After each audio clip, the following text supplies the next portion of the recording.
Salam Media Sriwijaya.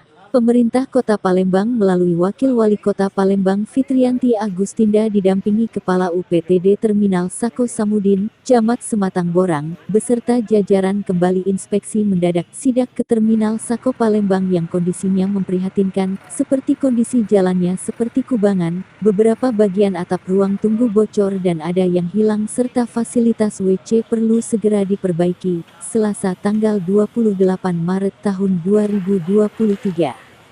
Ketika sejumlah media menanyakan kapan terminal ini diperbaiki, sementara sudah 3 kali Wawako melakukan sidak ke Terminal Sako tetapi belum ada realisasinya.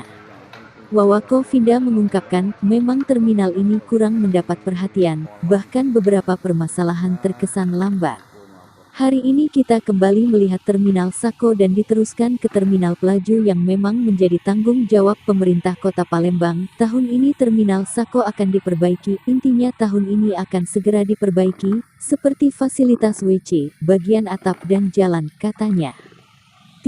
Masih kata Finda, pada bagian jalan ini akan segera dicor dengan bantuan gubernur, sedangkan pada bagian lainnya seperti atap WC dan kelengkapan lainnya segera kita perbaiki pakai dana APBD, pungkasnya.